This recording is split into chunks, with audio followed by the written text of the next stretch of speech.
का बहुत बहुत आशीर्वाद। हम सभी लोग जम्बूद्वीप, ऐरावत क्षेत्र, भरत क्षेत्र, मध्य लोग इस बारे में चर्चाएं कर रहे हैं और आज ऐरावत क्षेत्र के बारे में समझेंगे।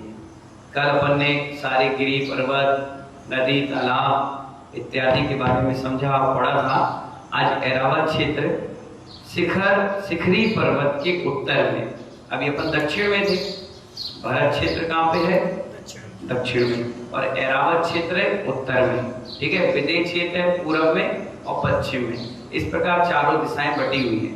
तो उत्तर में जो ऐरावत क्षेत्र है, शिखरी पर्वत के उत्तर में कौन सा पर्वत आता है? पहला शिखरी। उत्तर में ऐरावत क्षेत्र है। कौन सा क्षेत्र है?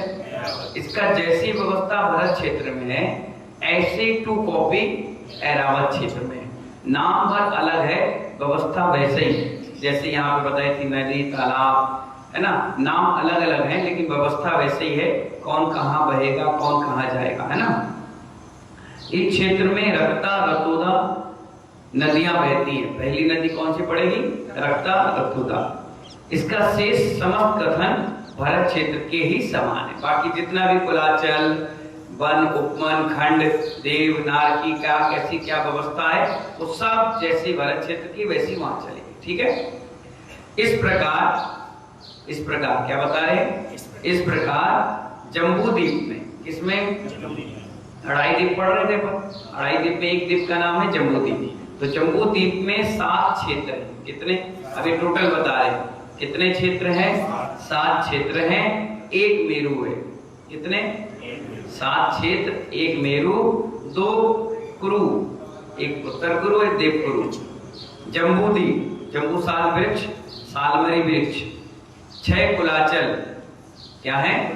डिवाइड करते हैं ना, जैसे अपन बीच में ट्रैफिक हवलदार खड़ा होता है, वो लगाकर स्टैंड, और चारों दिशाओं से लोग इधर उधर जाते हैं। तो 6 कुलाचल, 6 महातालाब। टोटल बता दिया कितने तालाब है? 6 महातालाब, 20 सरोवर। 20 सरोवर विदेश क्षेत्र को डिवाइड कर रहे थे ना, 10 इधर है, 10 उधर है। 14 महानदियां। कितनी नदियां? 12 विभंग नदियां, 12 विभाजित करती हुई नदियां। ये बॉर्डर अलग, ये बॉर्डर अलग। 20 बख्छार पर्वत। कौन से पर्वत? बख्छार पर्वत। 4 नाभि पर्वत, बीचों बीच कौन से पर्वत है?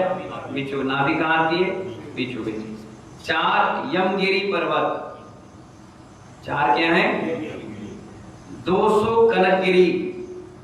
कौन सी गिरी? हाँ। 8 दिग गजेंद्र पर्वत, गजदंत पर्वत थे। 34 आरखंड। कितने खंड है उसमें? हाँ।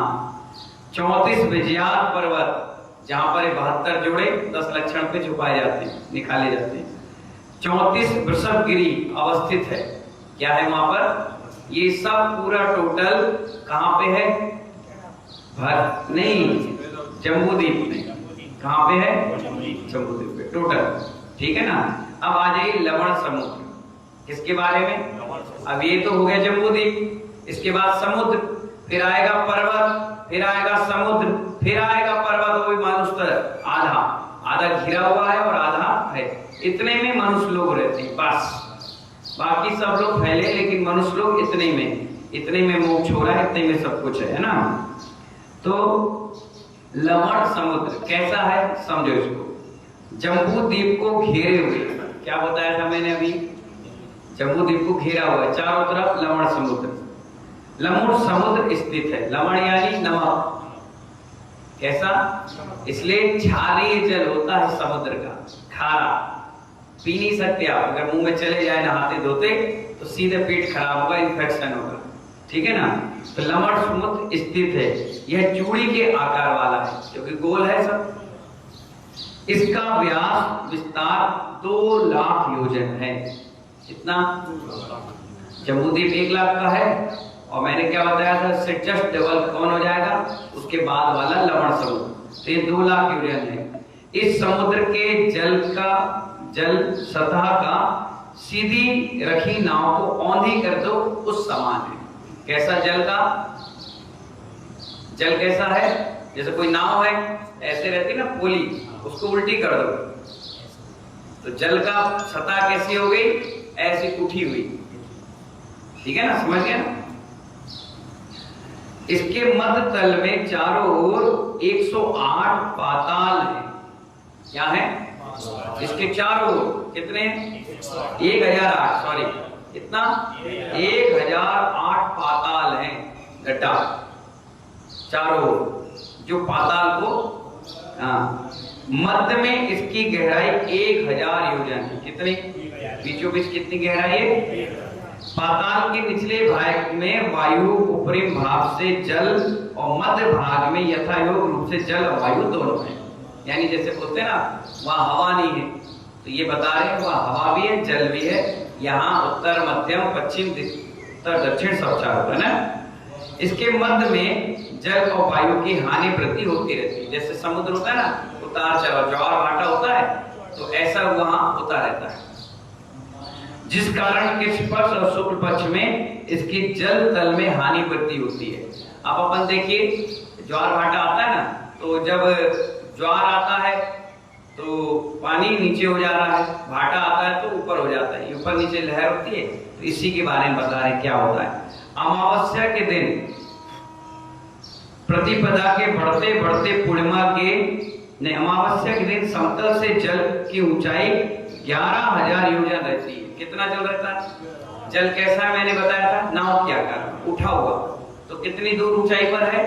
11,000 योजन ऊंचाई पर है। जो शुक्ल पक्ष की प्रतिभा बढ़ते बढ़ते 16,000 योजन पर पहुंच जाता है। कहां पहुंच जाता है?